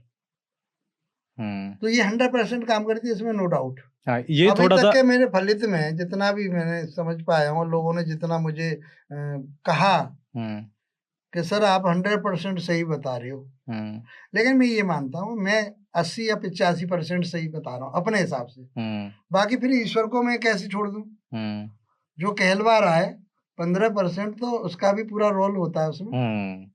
हाँ, लेकिन मैं पर्सनली थोड़ा सा इस क्वेश्चन आंसर से मतलब बहुत ज्यादा सेटिस्फाई नहीं हूँ, क्योंकि जो मैं आंसर चाह रहा था मुझे कहीं ना कहीं पे वो मिल नहीं पाया। अच्छा। क्योंकि ये उस तरह से हो गया कि भाई हाँ, जैसे मेरे पास कोई पेशेंट आता है कि भाई मैं मतलब कि पेशेंट तो 100% ठीक हो जाएगा, बट मैं उस चीज में सक्षम नहीं हूँ, मेरी पढ़ाई उस चीज में सक्षम नहीं है उसको ठीक करने में। पढ़ाई तो आपकी है, उस समय शायद जो ट्रीटमेंट उसको चाहिए हाँ, वो हम नहीं दे पा रहे। हाँ, वही चीज होगी कि मतलब वो मैं उस चीज के लिए सक्षम नहीं हूँ। जी, अब तो ये मान के चलिए आप, ऐसा ही ज्योतिष में है। तो ज्योतिष झूठी नहीं हो सकती, ज्योतिष तो सही कह रही है कि आप इस मार्ग पे चलिए, हम ही भटक रहे हैं, या हमारे अंदर वो इतनी क्षमता नहीं है कि हम उस लाइन को पकड़ के ये बता सकें कि ये आप इस पे चलिए। हाँ, आपका कहने का मतलब है कि अगर कोई एक ऐसा व्यक्ति या फिर एक ऐसे शास्त्री या फिर कोई विद्वान अगर हैं जिनको 100% उस चीज की नॉलेज है, अगर वो उसके बारे में प्रेडिक्ट कर रहे हैं तो वो 100% सच होगा। बिल्कुल 100%। लेकिन एज ए दर्शक या एज ए नॉर्मल पर्सन वो हमारे लिए बहुत ही डिफिकल्ट या फिर इम्पॉसिबल सा टास्क है, और वो भी आज के टाइम पे कि भाई किस पे विश्वास किया जाए। फिर वही बात मैंने आती है। हाँ, वही बात आपकी आ जा रही है, वो बात भी आपकी सही है, सत्यता तो यही है। आपके पॉडकास्ट के थ्रू में ये बताना चाहता हूँ दर्शकों को कि आपको फिर अब ये मैं कहूँ कि साहब अच्छे ज्योतिषी के पास जाना चाहिए, अच्छे एस्ट्रोलॉजर के पास जाना चाहिए, अच्छे वास्तु शास्त्री के पास जाना चाहिए। अब अच्छा कौन? मैं यही मेरा हर भी आदमी क्वेश्चन है। अपने आप को अच्छा बताता है नहीं? तो ये तो आपको सोचना पड़ेगा कि कौन डॉक्टर बढ़िया है, कौन एस्ट्रोलॉजर बढ़िया है, क्योंकि उसके काम करने का तरीका अलग होता है। अब डॉक्टरी का जैसे आपने एग्जाम्पल लिया, ऐसा होता है कि भी हमारे पास भी जैसे मतलब हमारा भी वही है कि भाई मानने कि चलो कोई भी पेशेंट आया, अब ऐसा तो नहीं है कि भाई कोई भी 100 का 100% पेशेंट बिल्कुल सही हो जाएगा। उसमें से लगभग 90% पेशेंट ऐसे होंगे कि जिनको बहुत अच्छा लाभ मिलता है, बहुत सारे ऐसे पेशेंट होते हैं कि भाई जिनको थोड़ा थोड़ा लाभ मिला, पूरी तरह से नहीं हुए। बहुत सारे लोग या कुछ लोग 1-2% ऐसे भी होंगे कि जिनकी नजरों में ये होंगे कि भैया डॉक्टर ललित से तो बेकार कोई डॉक्टर ही नहीं है जी। है ना। तो हर किसी का अपना अपना अलग एक नेचर, अलग उसका बॉडी, मतलब उसकी किस तरह से मेडिसिन उसको एक्ट कर रही है, तो वो एक अलग है। तो क्या उसी तरह से ही मैं समझ रहा हूँ वही आंसर आपका ज्योतिष के लिए भी है? ज्योतिष वही काम करती है। यदि हम उसको डीपली जाएं तो D9 भी देखना पड़ेगा, प्रोफेशन देख रहे हैं तो D10 देखना पड़ेगा। उन 60 प्रकार की कुंडलियां होती हैं, उन कुंडलियों को जैसे जैसे हम डिवाइड करते जाएंगे और गहराई में जाते जाएंगे, फिर उनको देखना पड़ेगा, आगे वाली को और ज्यादा देखना पड़ेगा, कहाँ तक पहुंच रहे हैं हम, इसका कहाँ तक। तो ये सारी चीजें जब एक्सरे भी आ गया आपके पास और MRI भी आ गई, फलानी सब चीजें आपके पास आ गई, तब आप डिसीजन ले पाओगे कि अब इसको इस चीज की जरूरत है। तब आप उसके लिए डायग्नोज करके और जब दवाइयां उसके लिए लिखोगे। ऐसे ही ज्योतिषी का काम है। मुझे लगता है कि हम बहुत सही जा रहे हैं। लेकिन अब अगला क्वेश्चन मेरे मन में ये आ रहा है कि जो आज के टाइम पे एक ट्रेंड चल रहा है कि बहुत सारी ऐसी ऑनलाइन ऐप भी हैं कि जिस पे आप डायरेक्ट शास्त्री जी या फिर किसी पंडित जी से बात करके आप बताते हैं कि भाई मेरी डेट ऑफ बर्थ ये है और आप मुझे बता दो चीजों को, जी तो इसका मतलब कि सिर्फ डेट ऑफ बर्थ बता के, टाइम बता के हम चीजों को एग्जैक्टली जान सकते हैं? नहीं, ऐसा नहीं है। मैं बताऊं डॉक्टर साहब आपके लिए कि जैसे हमारी बात हो रही थी कि जब तक एमआरआई या उनकी चीजों की जरूरत है, उसके चेकअप की, ब्लड की, वो सारी चीज आपके पास, बट जब तो आप कुछ कर तभी एक पाओगे। डॉक्टर बीमारी को बता सकता है। जी। हाँ। अब यदि हम केवल मात्र आपने, ये तो जनरली बात होगी, मेरे सामने लैपटॉप रखा है, आपने डेट ऑफ बर्थ दर्शक आया कि सर मेरे जो है ना नौकरी कब लगेगी, हमने उसकी डेट ऑफ बर्थ वगैरह डाली और देखी दशा कब आ रही है उसकी, बस बता दे भाई जब लग। लेकिन हम वहाँ एक्यूरेट नहीं बता रहे कि इस महीने में इस तारीख को इस तरह, वो नहीं हो पाएगी वहाँ पर। ठीक है, बहुत बढ़िया क्वेश्चन एक अभी आपकी बात से निकल कर आया। ये जो डिजिटल इरा एक जो चल रहा है, डिजिटलाइजेशन चल रहा है, हर चीज लैपटॉप पे है ना। पहले वो पूरा देखनी पड़ती थी सारी चीजें, आज के टाइम पे वो मैनुअली आप एकदम क्लिक करेंगे डेट ऑफ बर्थ, आपको सिर्फ सामने सारी चीज आ जाएंगी, बस आपको वो पढ़ के बतानी है। जी। तो क्या ये सही तरीका है? देखो, ये तो सॉफ्टवेयर में जो हम फीड कर देते हैं वो सारी चीजें आती हैं और वो सामान्य होती है। जो गुणा भाग है वो तो एजुकेशन में होता है, कॉलेज नॉलेज जो मिलती है वो कॉलेज में मिलती है। अब आप समझो कि घर बैठ करके किताबें पढ़ करके हम कोई डॉक्टर बन जाएं, या हम इंजीनियर बन जाएं, या हम एस्ट्रोलॉजर बन जाएं, या वास्तुशास्त्री पढ़, जब तक गुरु के शरण में नहीं जाओगे जब तक कुछ नहीं होगा। लेकिन चल तो आजकल यही रहा है ये सब क्या है आज के समय में, जो देखिए चारों युगों में ये बहुत अहम युग है, कलयुग। कलयुग का अर्थ है कल कारखानों का युग। कलयुग का अर्थ है जो जितना टेक्निकल होगा उतना वो आगे बढ़ जाएगा। अब जितना टेक्निकल, ये क्या है, ये आप जो हम बैठे हुए हैं, ये शुक्र का प्रभाव, ये शनि का प्रभाव, इसमें राहु का प्रभाव, 3 चीज काम कर रही हैं यहाँ पर। और मैं बोल रहा हूँ इसमें बुध का प्रभाव, आप बोल रहे हो बुध का प्रभाव। तो इवन सारे ग्रहों का इसमें लेकिन ये कौन सा ज्यादा है इस समय, जो जितना वैभव मिलता है वो शुक्र से मिलता है। भौतिक बाद जितना भी है, मुझे लग्जरी गाड़ी चाहिए, मुझे लग्जरी मकान चाहिए, मुझे लग्जरी कपड़े चाहिए, ब्रांडेड कपड़े चाहिए, ये चाहिए वो, ये सब शुक्र देता है नहीं। तो आज प्रभाव किसका है? आपने उन युगों में देखा होगा, सीधे साधे गेरुआ रंग में साधारण कपड़ों में रहने वाले लोग होते थे और उनकी मानसिकता उसी तरह की। आज क्या शॉर्टकट, हमारे पास कितने लोग आते हैं ऐसे कि वो ये कहते हैं कि शास्त्री जी ऐसा कोई गुण बताओ हमारे लिए कि शॉर्टकट से पैसा आना चाहिए, है कुछ ऐसा जी? और ऐसा यदि हो जाता तो वो लोग कैसे रह जाते अछूते। लेकिन ये सब राहु का प्रभाव है। शॉर्टकट से कोई चीज प्राप्त नहीं होती, आज नहीं तो कल फंसोगे। फिर मैं तो खुश हो गया था, फंसोगे पता लगने वाला है, बिना संघर्ष के, बिना जब फिर तो परिश्रम और वो सब बेकार हो जाएगा आपका। बहुत से लोग, मैं देखो यहाँ क्वेश्चन दूसरा आपकी तरफ से बोल रहा हूँ मैं, लोग बहुत से हमसे ये प्रश्न करते हैं कि वो रह गया प्रश्न, आपको यही इसमें जोड़ना चाहिए था, क्या कर्म करने से भाग्य तो बन जाता है? ऐसा नहीं है।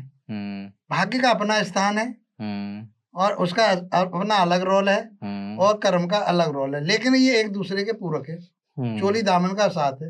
कर्म नहीं करोगे भाग्य नहीं बनेगा, भाग्य में आप के में नहीं है तो कर्म कितना भी करते रहो तब भी नहीं मिलेगा। तो इसलिए इन दोनों को अलग नहीं किया जा सकता।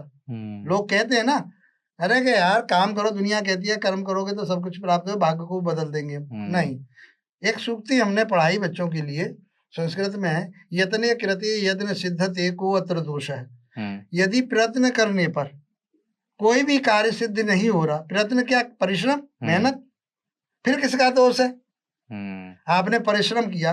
ये उदाहरण देता हूं मैं आपके लिए, छोटा सा उदाहरण है जल्दा, कि किसान ने खेत को जोता, उसमें बीज बोया, अब इवन में ज्यादा लंबा न करके वो फसल पक गई, बड़ी हो गई, कल काटेंगे, लेबर को इकट्ठा कर लो भाई, कल इसको काटना है फसल को, है ना, इसको निकालना है इसमें से। रात को ओले पड़ गए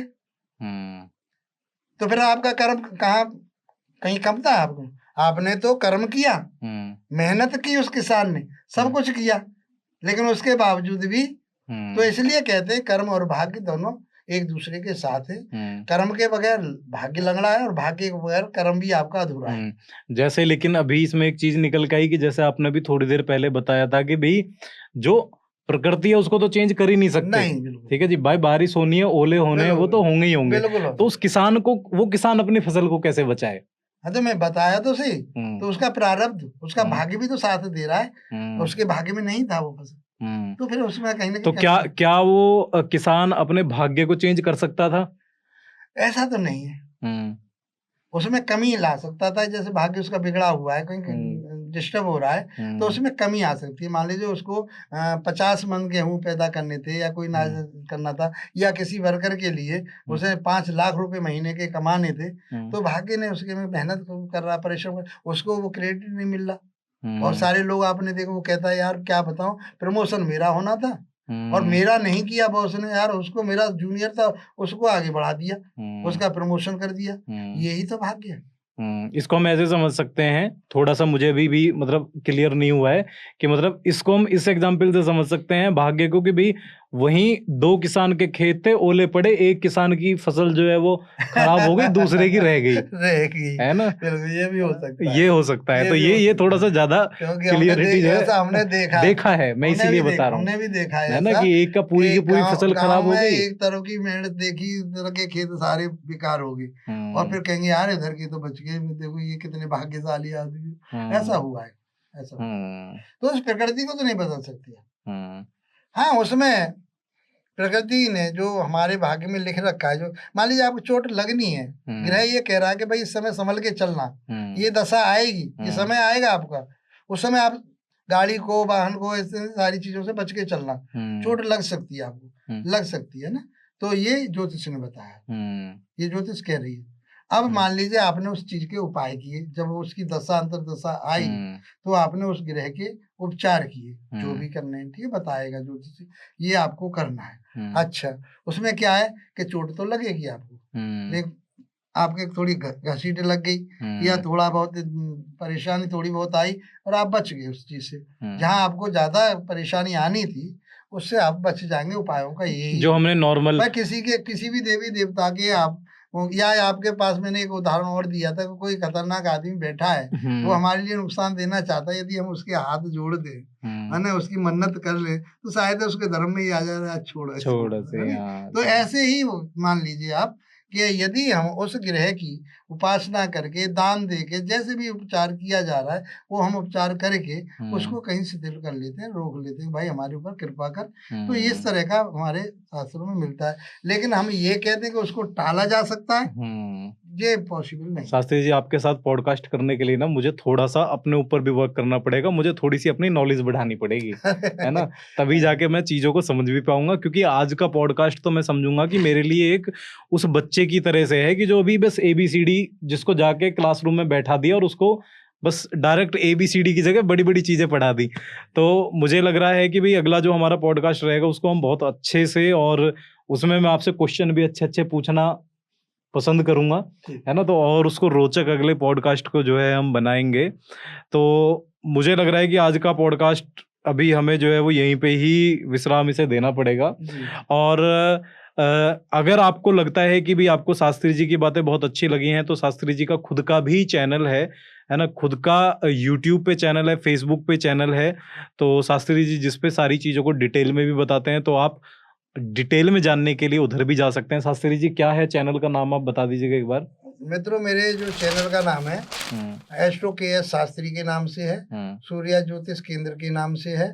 इंस्टाग्राम पे भी देख सकते हैं उसको, फेसबुक पे भी देख सकते हैं आप, टेलीग्राम पर हमारे पे देख सकते हैं, मेरे वहाँ पर आपको ये सब मिल जाएंगे। और यदि आप मेरे से संपर्क भी करना चाहते हैं तो व्हाट्सएप नंबर पर संपर्क करें। ओके, व्हाट्सएप पर ही मैं आपको जवाब, फेसबुक पे बहुत जवाब मांगते हैं मेरे से, फेसबुक पर मैं अभी जवाब नहीं देता। तो मैं number, WhatsApp number Shastri ji का मैं नीचे जो है डलवा दूंगा, आप वहां से जाके जो है आप उधर से जाके जानकारी ले सकते हैं। और अगर अभी तक आपने हमारे चैनल को अगर अभी तक सब्सक्राइब नहीं किया है तो आप सब्सक्राइब कीजिएगा, शास्त्री जी की वीडियोस को जाके देखिएगा, ताकि चीजें आपको अगले पॉडकास्ट में और इजीली समझ में आए। और मैं भी जाके जो है सबसे पहले वो वीडियो देखूंगा, तो 25 मिनट में तो मेरी समझ में जो है वो नहीं आएगा जी, ठीक है।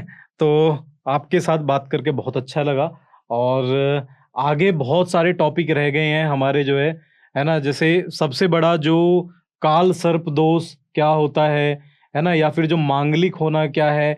ये बहुत बड़े 2 क्वेश्चन जो मेरे दिमाग में आ रहे हैं, इनको हम जरूर अगले पॉडकास्ट में जो है कवर करेंगे। और इसके अलावा बहुत सारी वास्तुशास्त्र चीजें से हैं रिलेटेड बहुत इसमें, सारी चीजें हैं। मांगलिक भी है, काल सर्प दोष भी है, पितृ दोष भी पितृ है, दोष, हाँ। बहुत सारी चीजें हैं इसमें, तो चर्चा दोष करेंगे। दोष के ऊपर हम एक अलग से पॉडकास्ट रखेंगे ताकि बहुत ज्यादा लंबा ना हो, और इनके उपाय के बारे में भी बात करेंगे। और अब हम आपको बुलाते रहेंगे, अब आपको छोड़ेंगे नहीं हम जी। बार बार धन्यवाद आपका, आपके जी जी पॉडकास्ट पे आने के लिए, आपने मुझे बुलाया, जी। आपका धन्यवाद। आपका चैनल खूब ग्रो करे, उन्नति करे, तरक्की करे, और हमारे जैसे लोगों को आप बुलाते रहे, बहुत तो बहुत आप धन्यवाद लोगों जी।